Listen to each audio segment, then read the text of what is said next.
Survivors of human trafficking now are fighting back now more than ever, and not just against the traffickers, but the businesses they say made their money off their own misery. Here's Ryan Kruger.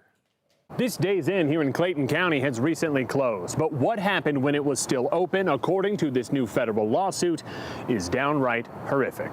The hotel employees here allegedly ignored the red flags and visible injuries and cashed the profits from human trafficking. Same thing with the America's Best Value Inn & Suites on Old Dixie Highway, which has also recently changed ownership. A sex trafficking survivor describes being forced into having sex with countless clients, and every time she reached out for help, she says the hotels turned a blind eye.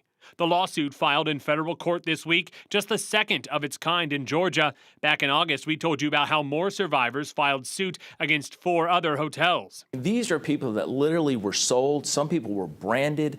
They were raped. They were beaten. Wyndham Hotels, which owns the Days Inn, tells us in a statement they condemn human trafficking in any form. They go on to say that with their partners, they train hotel employees to spot human trafficking. Meanwhile, representatives with America's Best Value didn't respond to our request for comment.